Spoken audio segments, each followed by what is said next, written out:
Jai Krishna, Jai Krishna, Krishna, Jai Krishna, Jai Shri Krishna.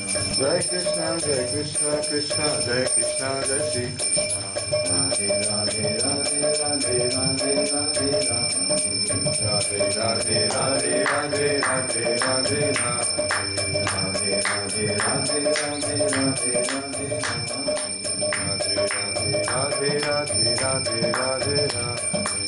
Radhe. Radhe, Radhe, Radhe, Radhe, Radhe, Radhe. Radhe, Radhe, Radhe, Radhe, Radhe, Radhe, Radhe. Radhe, Radhe, Radhe, Radhe, Radhe, Radhe, Radhe. Jai Radhe, Radhe, Jai Radhe, Jai Shri Radhe. Jai Radhe, Radhe, Jai Radhe, Jai Shri Radhe. Jai Radhe, Jai Radhe, Radhe, Jai Radhe, Jai Shri Radhe. Jai Radhe, Jai Radhe, Radhe, Jai Radhe, Jai Shri Radhe. Radhe, Radhe, Radhe, Radhe, Radhe, Radhe, Radhe. Radhe, Radhe, Radhe, Radhe, Radhe. Hare Krishna, Hare Krishna, Krishna Krishna, Hare Hare. Hare Rama, Hare Rama, Rama Rama, Hare Hare. Hare Krishna, Hare Krishna, Krishna Krishna, Hare Hare. Hare Rama, Hare Rama, Rama Rama, Hare Hare. Jai Radhe, Jai Radhe, Radhe, Jai Radhe, Jai Shri Radhe. Jai Radhe, Jai Radhe, Radhe, Jai Radhe, Jai Shri Radhe. Hare Krishna, Hare Krishna, Krishna Krishna, Hare Hare. Hare Rama, Hare Rama, Rama Rama, Hare Hare. Hare Krishna, Hare Krishna, Krishna Krishna, Hare Hare. Hare Rama, Hare Rama, Rama Rama, Hare Hare. Radha Rani ki jai, Shyam Sundar Bhagavan ki jai, Shyam Kund ki jai, Radha Kund ki jai, Vrndavana Mahimamrta ki jai, Vrndavana Saraswati Sati ki jai, Jai Jai Shri Radha. I love Shansi, Shri Guru Jai Guru, Shri Guru Jai Guru, Nitai Guru. Oh, Govinda, hey Govinda.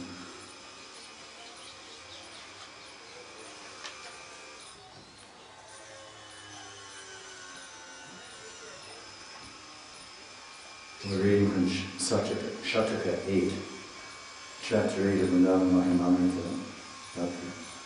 Mahima, the glories and virtues and forms, and bhavas and sevas, and relationships of the Pransaki Manjaris of Radharani with the divine couple, Radha and Krishna. This is text 39-42. Chitriyantim ivadisho vichanga chatta chayi salila pada Vinyase Sunupuraranakate Kanchi Valyanadesha Madhura Vishwamohim Radha Krishna Raho Goshti Sudha Madhura Shitam Tatta Vachana Piyushe Mahamadura Shitale Shirara Mukha Chandranu Galater Abhinanditam Shutva Shupati Sukhitam Puna Shravanalasam Evam Megasmaram Nityam Saravastasu Sarvatam. So this is the translation.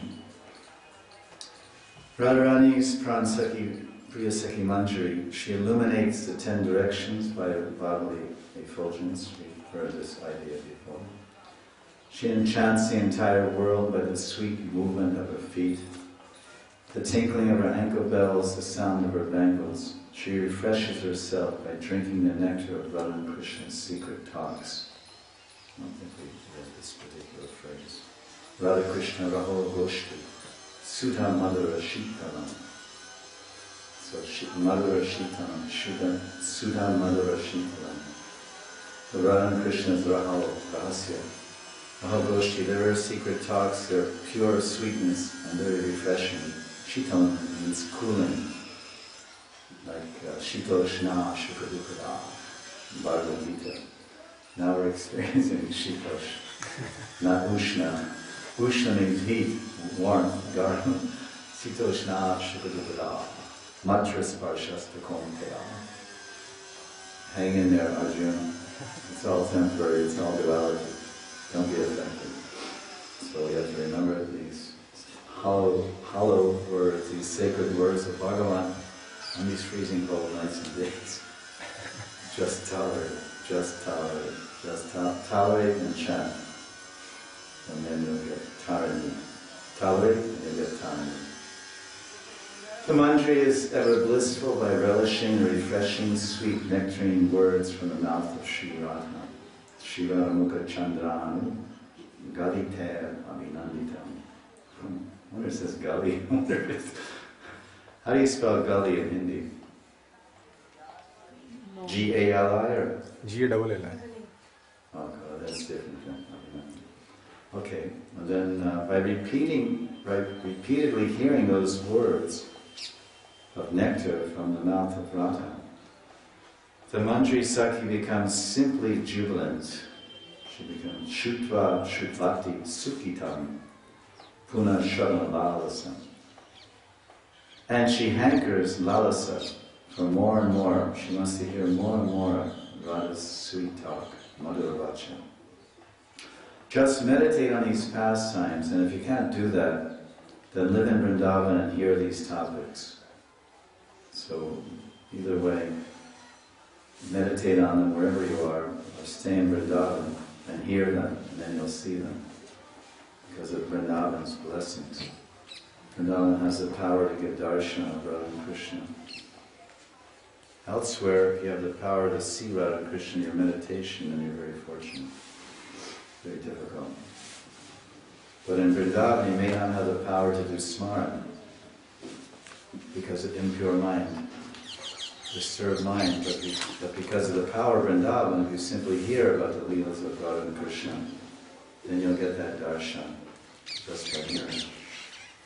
One limb of bhakti practiced in Vrindavan will give perfection very, very fast. So, Prabhupada Saraswati is talking about Vrindavan Shakti and the power of Shravana Dasha. Lila Kata, Radha Krishna Lila Kata, Shravana Dasha. The process Dasha, the system of hearing the sweet Lila Kata, Madhurya Lila Kata of Radha and Krishna. Simply hear, touch Srinu, hear that topic in Vrindavan.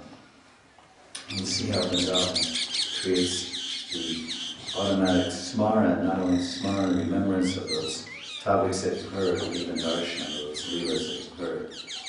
Vrindavan is not ordinary. But anywhere in the world, we're enjoined to always remember Krishna, never forget him, wherever we are. If you're in Vrindavan, then you're very fortunate. Just by being in Vrindavan, that means you've already been accepted as to receive special. You're already in line to receive special mercy if you're living in Vrindavan. You're already in line. It's just a matter when you get the tap on the head. Okay, now step forward. It's not an ordinary place by any means. So here another translation of these verses. 39. About the Mantri Singh verses, Shataka 8, 39 through 42. With the wonderful beauty of her transcendental form, the Pran Mantri of Radha fills all the directions with wonder, chamatkar, ashcharya. With her playful steps, the tinkling of her ankle bells, and the sweet jingling of her bracelets on her arms and her waist belt, this Mantri enchants the entire world. She always drinks the sweet, cooling nectar. You see that shitosh there, cooling nectar. Sudha madhura shitosh. Sudha means nectar. That sweet and cool nectar of conversation flowing from the moon of Radha's mouth. Because the moon, as you know, it is cooling. That's the characteristic of the moon. So he's playing here, he's throwing an image in our mind of the moon. In the Purnima, Purna Chandra, Purnima, when the moon is shining in the winter time especially, or any time, on Purnima, there's very cooling rays, very cooling and soothing and cooling effect on the eyes, on the mind, on the heart, and the whole being. Very refreshing, especially after a hot day in autumn season, Sharad season. The days are often very hot because the sun is still close to here, Vrindavan. And then that beautiful full moon, when it rises in the sky and around 10 or 11 o'clock at night, is quite overhead and very, very soothing and cooling. So Radharani's mouth is compared in this verse. Very nice is Chandra. This is Shri Radhamukha Chandra. Anu, so the Shri Radhamukha Chandra. So sometimes we say that Radharani has Padmamukha, she has lotus mouth. But, and that's when she's speaking, it's like lotus, it's like nectar, sweet nectar from a lotus flower. But these topics, when Radharani is speaking to the mandris, she's not just speaking any type of phrases or statements. She's speaking especially about her intimate, as we heard earlier, it's a whole flow of verses. The Raho Goshti, in this verse we read, the topics are Raho Goshti, means the secret, Raha, Rahasya. Goshti means talk, vibration, like sounds. So the secret love talks that are exchanged between Radha and Krishna, sometimes Radharani calls a mandri over and said, you were outside pulling on a fan, the flower fan outside the kunja, and you were fanning us. Did you hear some whispering? The shaman was whispering in my ears and I was whispering in his ears. Yes, I heard. I tried to hear. I was stretching my ears through the bushes, through the kunja, through the interstitches. It's called the interstitches, the tight woven branches and brambles and all the things together to make the walls of the kunjas around the trees. I was trying to stretch my ears there to hear, to scoop up and hear that sweet nectar, like the cows from Vrndavana extend their ears in all directions to scoop and relish and drink through their ears the sweet nectar of Gopal's flute, Vamshi. I couldn't. It was too faint, too personal, too intimate, too private. Radharani says yes. Now, Prabhupada Saraswati is glorifying the fortune of that mandri. Tundavidi Saki, she says, oh, that mandri could be you mandri, or could be Rupa mandri, or Rati mandri. He's just saying a mandri. And in the beginning of all these different discussions, he said one should think, one means one sadhaka, one Raghunaga sadhaka should think like this and meditate like this. He's saying should, and he's giving a guideline. He doesn't have to give any guidelines to Rati Mantri, Tulsi Mantri, or Rupa Mantri. They're automatically thinking like this and meditating like this and totally absorbed in the endless flow of the divine sweet pastimes of Radha and Krishna, Ashtakalya Lila. So they don't need to be encouraged or induced to meditate or remember or think like this, because that's all they're made of.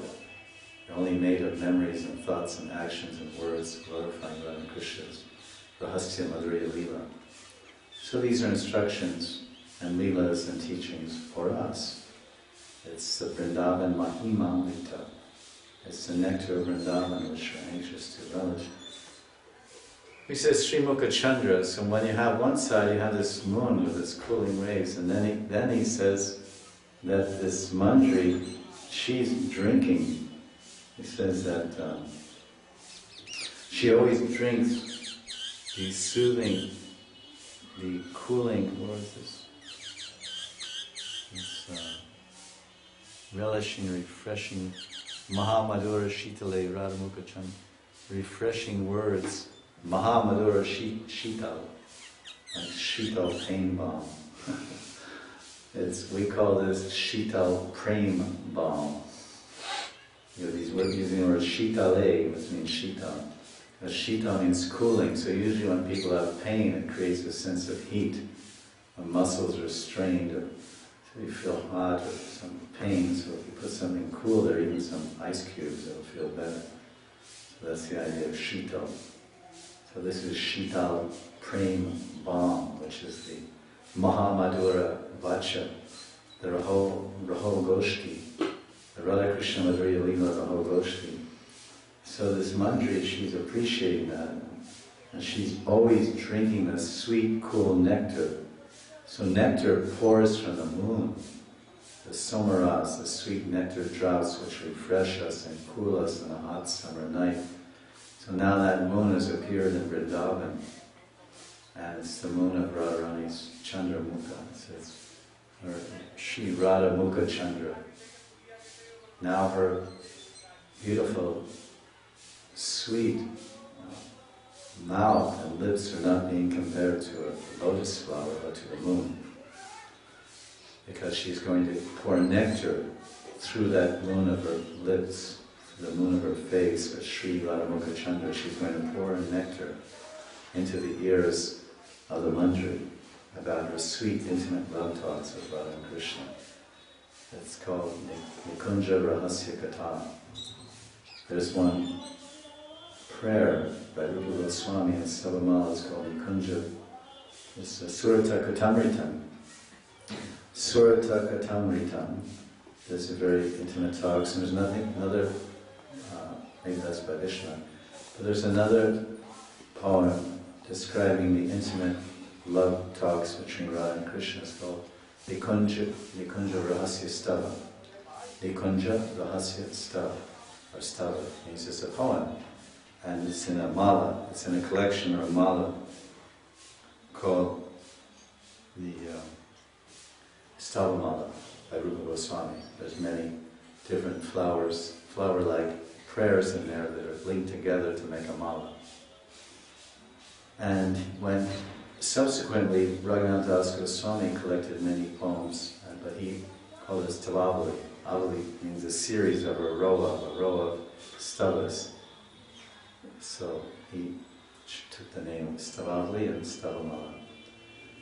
This is a very nice point. So now it says, she is delighted by the very sweet and cool nectar of conversation flowing from the moon of Radha's mouth.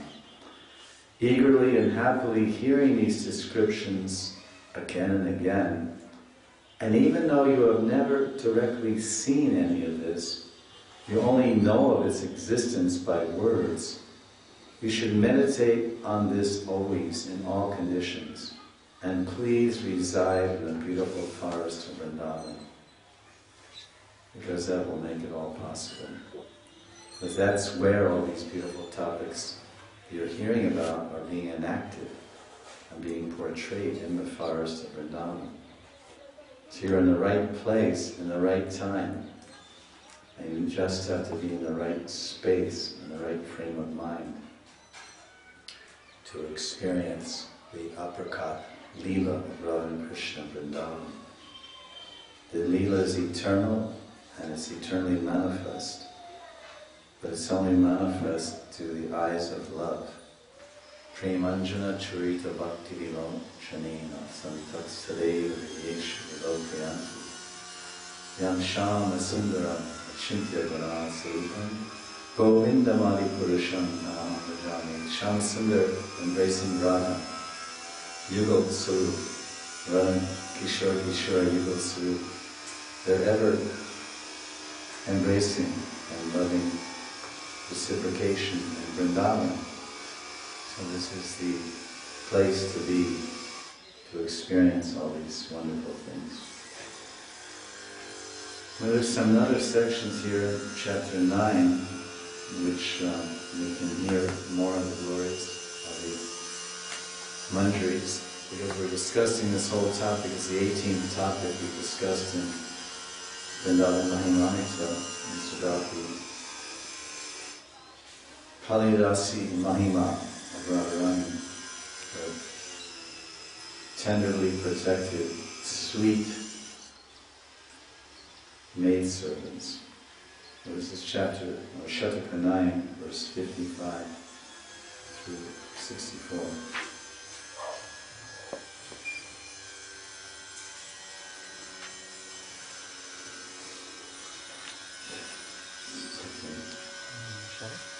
No, it's not part of chants and ambience. It used to be the ambience of the Vrindavan used to be full of peacocks and parrots and forests. Now there's only one forest in Vrindavan called Vrndavana, which is the name of a cement company. And everywhere there's cement trees, everywhere 14-story trees and 6-story trees. And the sounds of parrots have been replaced by electric marble cutting saws and drills and hammers and tempos. They don't keep a very good tempo, what they call tempos. They're rather out of tempo, off the tempo. So this is, he starts here in verse 55 by glorifying. He said, Dasi mandala indukoti vadane, Dasi mandala indukoti vadane, Shri Radhikaye padama, Amboja brajad aparan maraka rasa jyotir, Ganak akritam, Ascharya akriti varna ved, Madhure ascharya nana kala, Nirmatara yati nutna yogana, Vayo nana vichitra krane. All glories to Sri Radha's maid servants. He glorifies them, who are embodiments of the enchanting transcendental effulgence that emanates from the lotus feet of Radha. The faces of the manjaris are as shining as millions of moons, and their bodily complexions and features are of various colors. They're expert in various arts, and they're all freshly youthful and possess various wonderful skills. So let's hear this verse, these rather long verses have many different meanings. Verse 55. In the circle Dasi Mandala, in the circle of Sri Radha's maid servants, whose faces are beautiful as millions of moons, whose forms are as Indukoti Vadane. Vadane means face.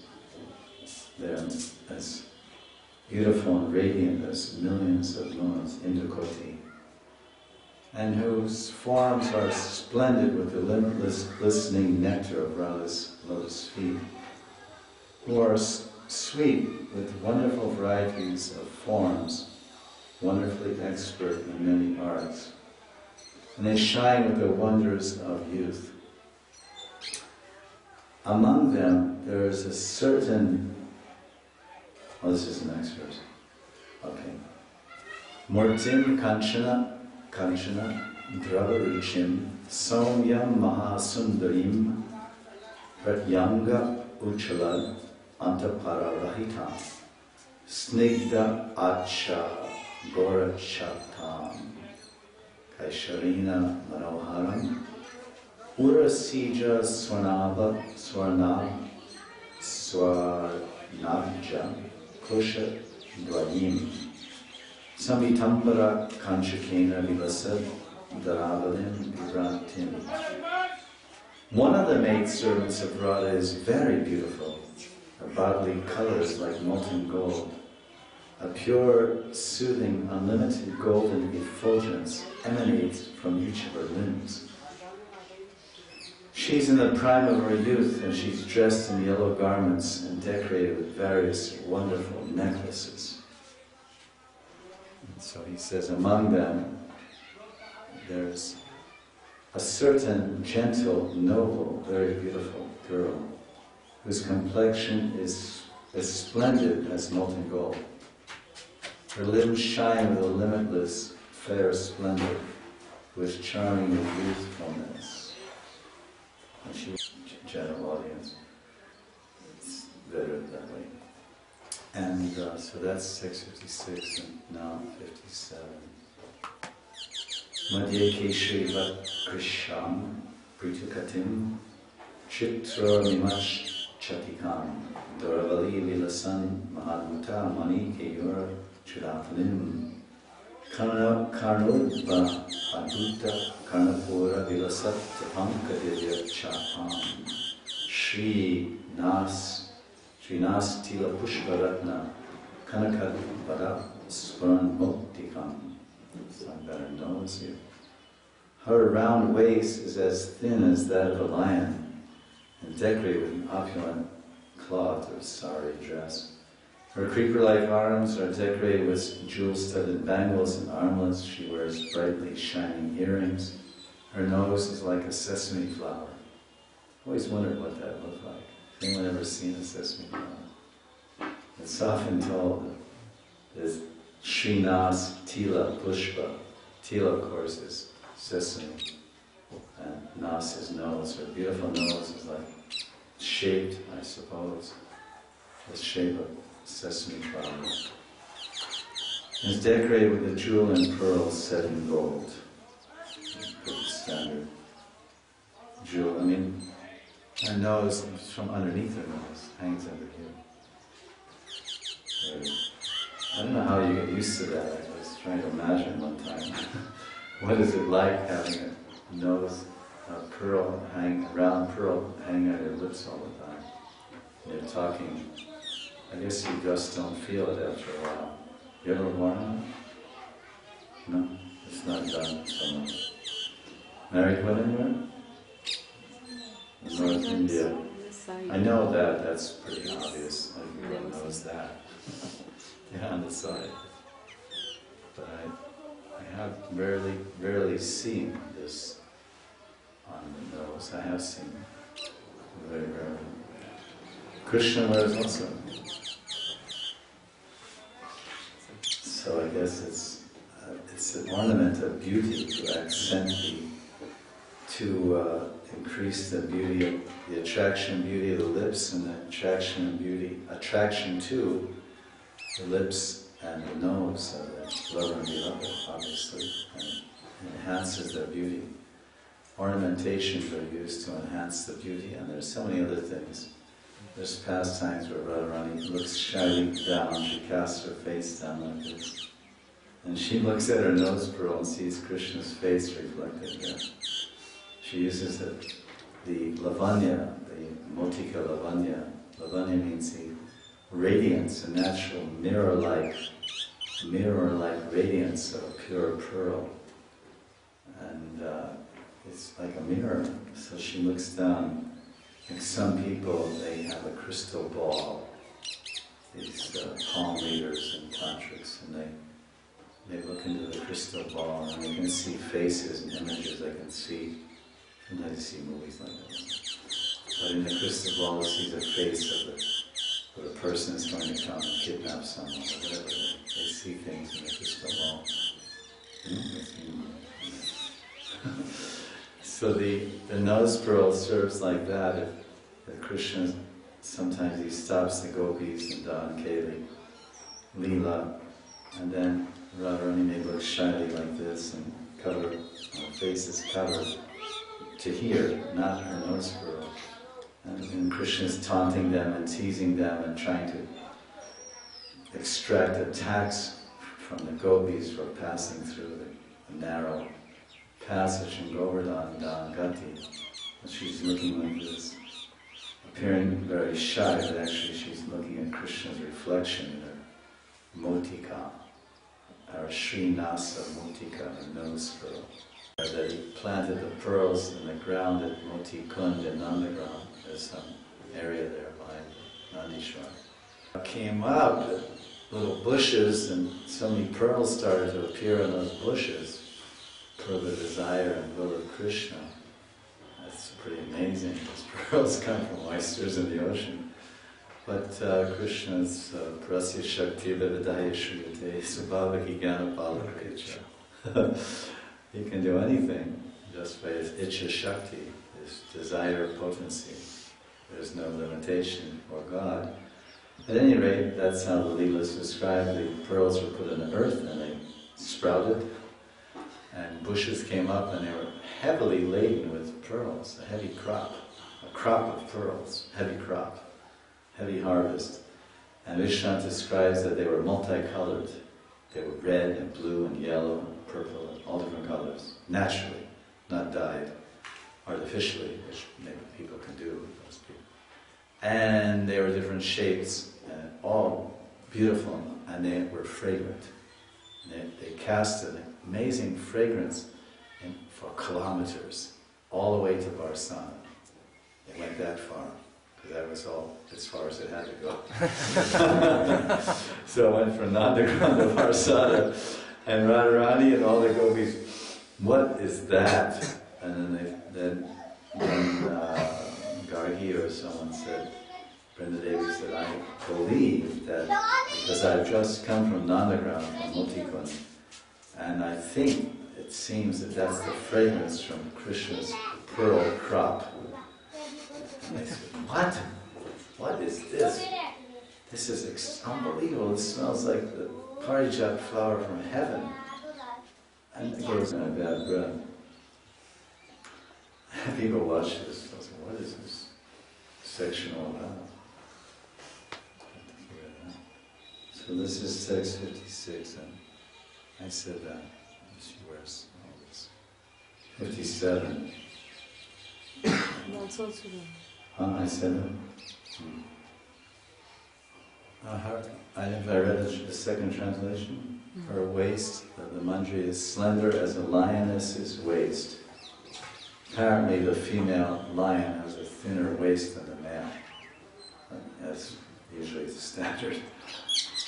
And so that's the point of comparison when we describe Radharani's waist. I mean, it's unbelievable. And Krishna Bhavanamrita, Vishnu Chakravarti says that Krishna can encircle Radharani's waist with his hand. Just like this. It's pretty small. But generally it's quite narrow, which is the sumadhyama. This is a Sanskrit word they use in Rasalila. Krishna, in fact, when he meets the gopis, he said, oh slender-waisted girls, why have you come here in the middle of the night? I can't really understand why. Oh sumadhyama. Madhya, the middle portion of your body is so narrow and so slender. Her hips are very broad and her garments are decorated with waves of wonderful color. The vines of whose arms are decorated with wonderful glistening jeweled ornaments. No, it's not coming, it's alright. That's good. Krishna's mercy. We have to be deaf to the sounds that aren't Krishna's. This is the whole process of being a devotee. We should not hear anything that is not Krishna Katha. No matter whatever it is, we should have the unique ability to block out all sounds that are not Shabda Brahman.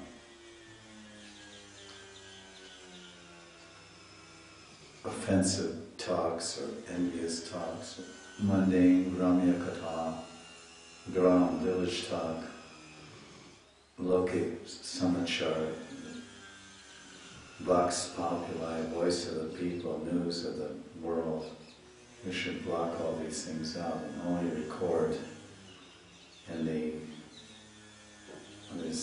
disc of our heart. We should only record the spiritual sounds and not even hear the others. There's a phrase in America, a man hears what he wants to and disregards the rest. He hears what he wants to and disregards the rest. So we should want to hear about Krishna, Gauranga, and everything else that's not Krishna, Gauranga, we should discard. So this is verse 58. Divya Dadima Bija Pankti Dashna Madhurya Vanya Vudadda Bimboshkim Marakanjarita Nayanam Kanjarita Nayanam Kandarpa Chapa Brulam Vraja Kanchana Padmakosh Varanan Tendu Koti Chavim Bangi Koti Maha Manohara Navasvarnaika Vali Tunum. The Manjari's teeth are like shining pomegranate seeds. Her lips, which are red like bimba fruit, shower a flood of sweetness. Her eyes are like two intoxicated kanjana birds, Mada Kanjarita Nayana. And her eyebrows, her bruvam, are like Kandarpa's arrows, Kandarpa Chapa Bruvam. Manjari's face is like a fully blossomed lotus emanating unlimited beauty, Vrajat Kanchana Padma. Her attractive golden creeper-like youthful body is beautified by millions of movements and gestures. Koti Chavim Varana Tendu means the body. It says Bangi Koti, the Koti Mahimamrta Navasvarnaka Valitana means body. Her creeper-like body, Valitanam, Navasvarna, it's like not new gold, and it steals the mind. Manohara, thousands of creepers, I guess. Her attractive golden creeper-like body is beautified by millions of movements and gestures. Well, that's quite very movable. Millions of movements and gestures. Reminds me of Indian people. They make so many gestures when they talk. They're like this and that. Their heads move, their hands move. So let's see another translation of that. Her teeth are like a row of glistening pomegranate seeds. What does that mean? And she has red teeth? Because pomegranate seeds are red. It's white, the seed is actually white, and it's surrounded by the red, the fruit part, the fruit of the pomegranate is this red pulp of the sweet juice. So I would assume that her teeth are very white, obviously, like pearls. But because she's chewing Radharani's prasadi pan, or Krishna's prasadi pan, then there's some red tinge to her lips. And I don't think it's all the time. It's when at certain times. You see people that chew pan all the time, they look rather ugly. Their mouths don't look very attractive when they talk, but smile. You must have seen maybe in Mayapur also. And rather looks, is it supposed to look attractive? I don't think it looks very attractive. So we can't really understand, we can't really compare the mundane material things with the spiritual. But it's something like that. This red effect is there on their beautiful, pearly-like, sparklingly white teeth. And that red simply enhances the contrast and beauty of their white teeth. But it's not that their lips are palm red and their gums are palm red and everything looks like some strange spittoon or something. It's not like that. Her bimba fruit lips are plunged in a great flood of transcendental sweetness. Her eyes are maddened, kanjana birds, and her eyebrows are the bows of Kamadeva, the god of love or lust. Her face is the whirl of a glistening lotus flower, or the limitless shining of millions of moons. That's what that means. Koti Chavim Bhagi Koti. Tendu, Indu Koti. Indu Koti means millions of moons. Radha means her face. The effulgence of her face. And then the very charming and young golden vine of whose transcendental form is flooded with millions of waves of graceful movements. Definitely the Manjaris are extraordinary personalities and key players in Radha Krishna's intimate Madhurya Leela, conjugal pastimes. And they exhibit so many of the aspects and qualities and attractive features of Radharani in their very forms. That's why one of the Manjaris, her name is Sri Rupa Manjari. Sri Rupa. Rupa Goswami's Manjari name is Sri Rupa. Because his Rupa was so much like Sri. Very much like an exact replica of Radharani. And not only is she the physically, or say her spiritual form, resembles Radharani, but she knows the bhavas of Radharani's heart so much. She's the chief, a main Mukhya Manjari, Sri Rupa Manjari. She's the chief of all the mantras. And she works so intimately with Vrindadevi and Purnamasi Yogamaya and Lalita, the Vikshaka. She actually engages all the mantras in their various services, all the group leaders, etc. Evokes the mantras. So she's called Sri Rup, so her Sri Rupa Mantri, so her form has all of these aspects. But sometimes some acharyas can say that all these descriptions here by Prabhupada Saraswati are describing Rupa Mantri. It can also be thought like that. But because there's many verses, they all go together, and he's saying meditate or think of yourself. So Prabhupada Saraswati would not be giving instructions to Rupa Goswami by any means, or to Rupa Mantri. So therefore the target of his instructions is the sadhakas, the Raganuga Sadhana Bhaktas, or Raganuga Bhakti sadhakas, who are trying to develop this idea in a more specific way.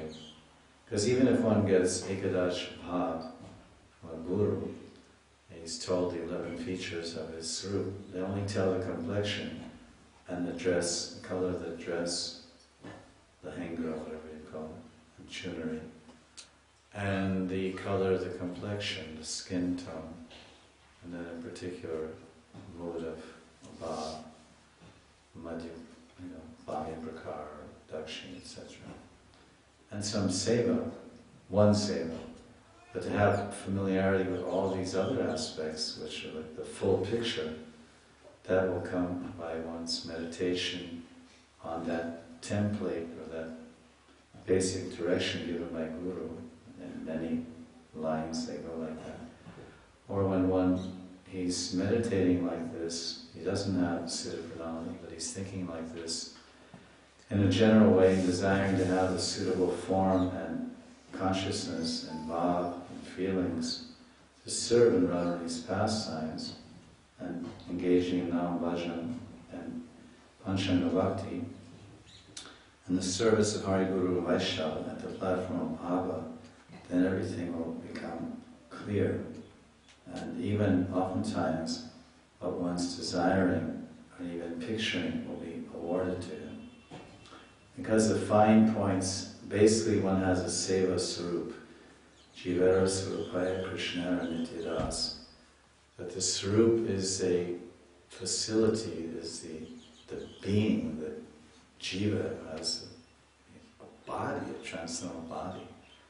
And he's animating and moving in that body as the jiva is moving this body in this material world. So the jiva, there's no difference at that level.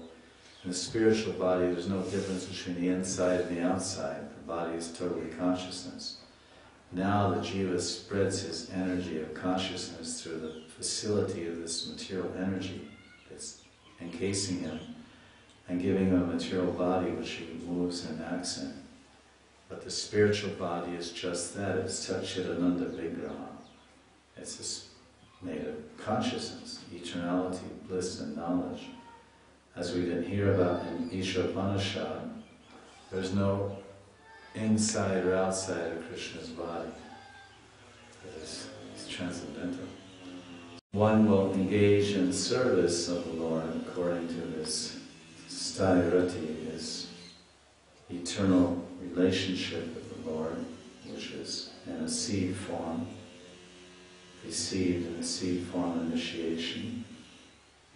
Or you can say, either way, seed form initiation through a mantra of one's sthairati. At initiation, the mantras energize the existing seed which is within the jiva. That's sometimes different viewpoints. And then you do bhajan and meditate and cultivate spiritual desires and spiritual aspirations, siddhi lalasa, desiring for some perfectional stage. And those stages, there's different stages of perfection depending on the level of devotion we're on. But the ultimate, because if you're in the Nartanivriti, you're hankering for Nishta. That's the type of siddhi. Then when you're in nishta, you're anchoring for ruchi. And the final siddhi is that prem sarva samadhi. What is it? Samadhi. That's the sarva siddhi samadhi. That sarva samadhi is the perfection of siddhi is to realize and see one's spiritual form as sarup and engage in eternal service of Radha and Krishna.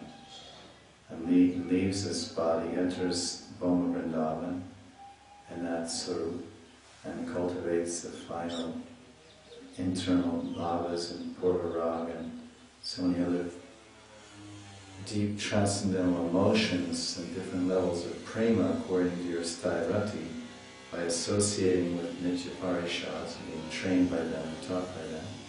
And finally what manifests there is one's vastu, siddhi, the vastu, the substance of eternal perfection, their eternal body.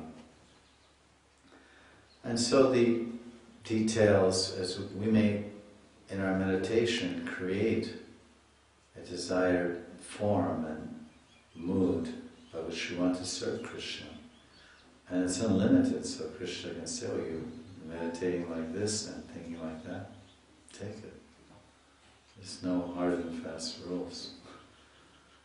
Because the Guru will give you something to meditate on and you'll decide that this is me and fully identify with that. And Krishna will say, you're fully identifying with that, then you attain that. So whether you come to the realization and attraction and greed to serve the Lord in a particular form, particular manner and mood of love by your own progress in bhajan and by Guru Kripa, or is awarded to one, either way, you have to deeply meditate that this is me, this is my eternal identity, and Krishna arranges the rest. That's how it works. So now this is another section here. That was chapter 9. Oh, we didn't finish. That was verse 58. So now it's verse 59. Kujam nupara kinkanigam janat karer maha manchulam. 59. Preya karma susambramena pranayat yantim sadetas tapa. Alo lanchana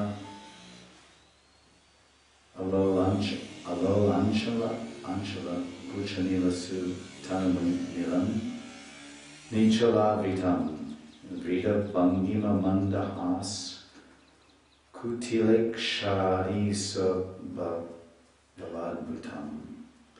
The tinkling of the Manjri's anchor bells is most charming. A lot of repetitive concepts and ideas here. She is always moving about trying to please the divine couple to the best of her ability. Her enchanting body is covered with frilled blue cloth that moves back and forth. She is particularly expert in gesturing, smiling, and glancing through the corner of her eyes. I suppose she learned that from Radharani. The corner of the eyes is the main way that everything is transmitted through corners of eyes. Radha Kripa Kataksha. Her ankle bells tinkle sweetly, her blue garments covering her beautiful slender form flutter as she eagerly goes here and there to lovingly serve the divine couple. Her shyness, gracefulness,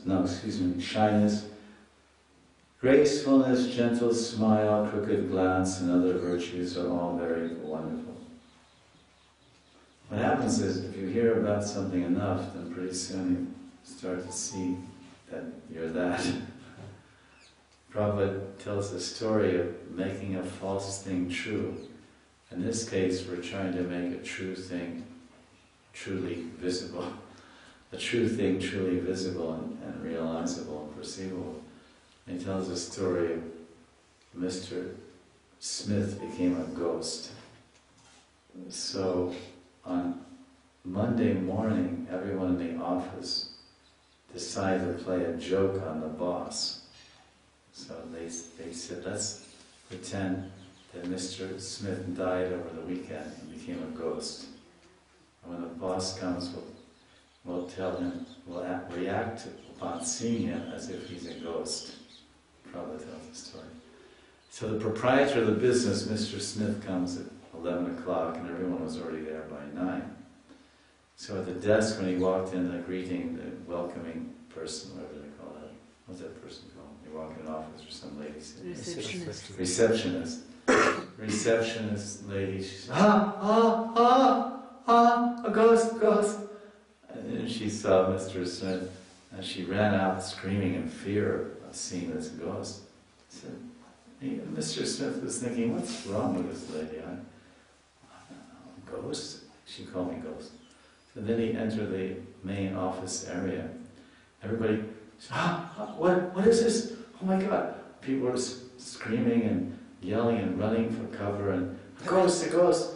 Mr. Smith has come back. He's come back, he's come back. There's a ghost, there's a ghost. And everybody was running out of the office. And the ghost, ghost. And Mr. Smith went to his little cubicle where the owner sits there somewhere, a little cordoned off area from the main secretaries, etc. And he was thinking, how everyone's saying I'm a ghost. And then someone said I died over the weekend, became a ghost. And I'm a ghost. Maybe I'm a ghost.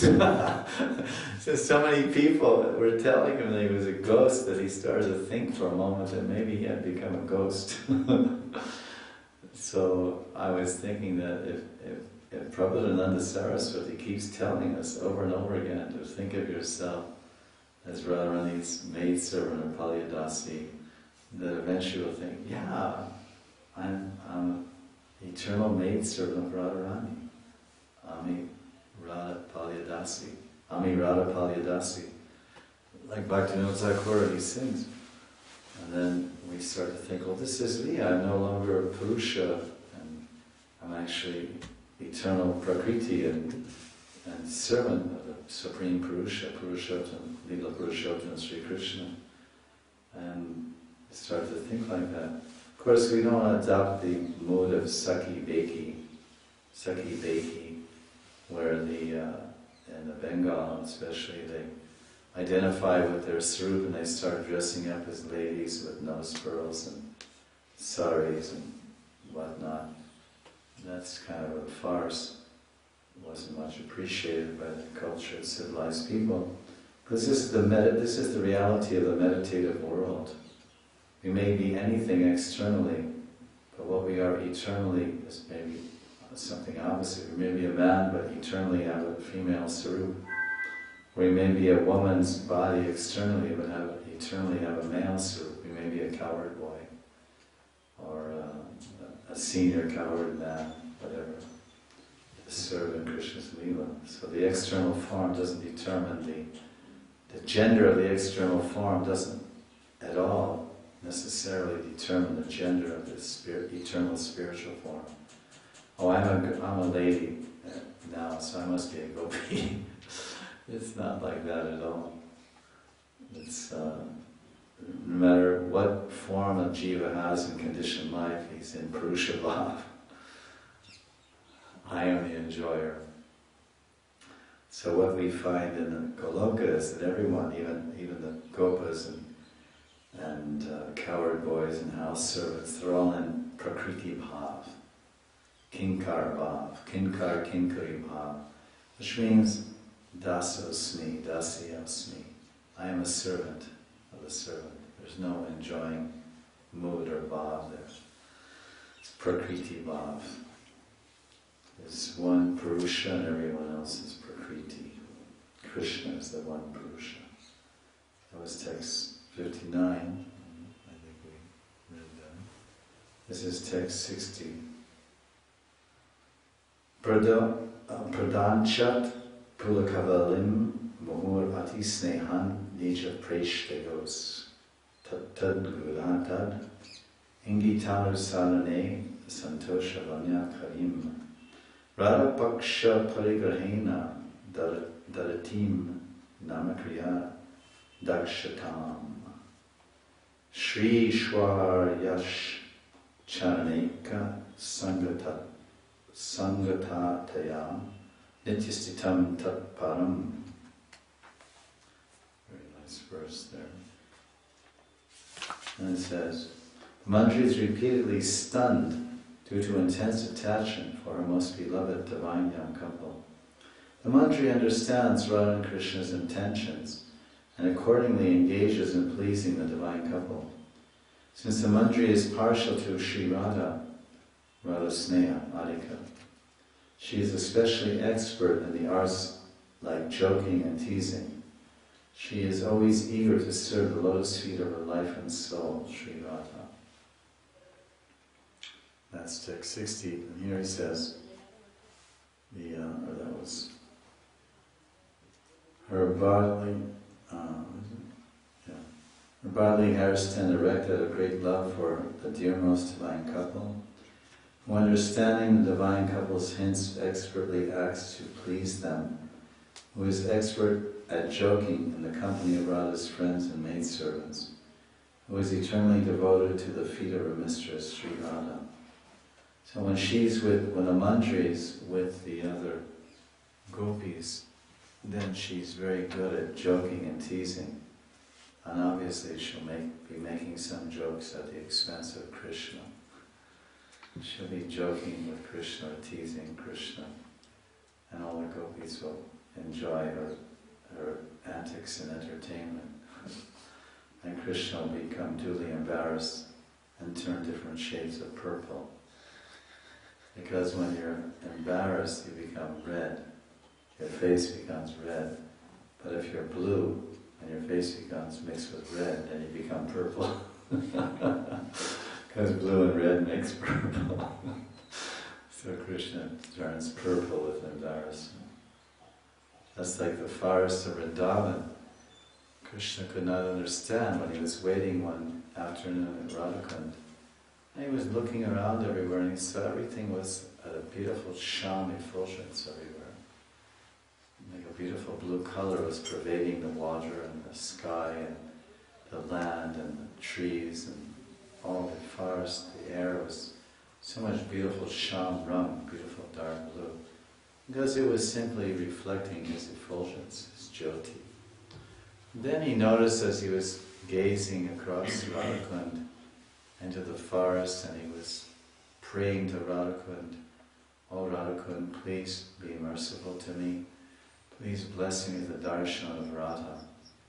We may also sit on the banks of Radhakund and pray to Radhakund to please bless me with the darshan and service of Radhakund.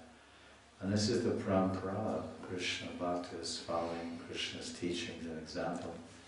Because Krishna himself would sit on the banks of Radhakund and gaze across the peaceful, beautiful waters and see the swans gliding there amidst the golden lotus flowers, red and white and blue, and the clouds floating overhead, the kadamba trees dropping their sweet nectar of their flowers into the water.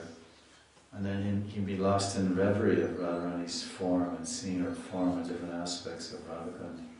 Then he would start offering prarthana, Krishna prarthana. He would start praying, "Oh Radhakund, you're so sweet, you're so fragrant, you're so peaceful, so expansive, so deep, so full of ras, so full of liquid rasas and mellows.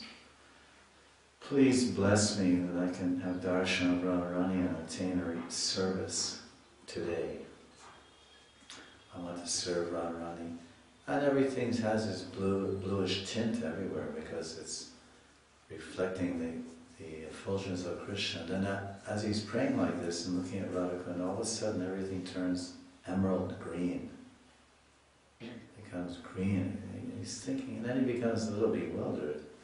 Why everything's become green now? The water looks like emerald green and the sky has an emerald green effulgence. Sometimes we see the water looks a little green at Radhakund. So then we can understand at that time that Radha and Krishna are meeting there together, giving that green effect.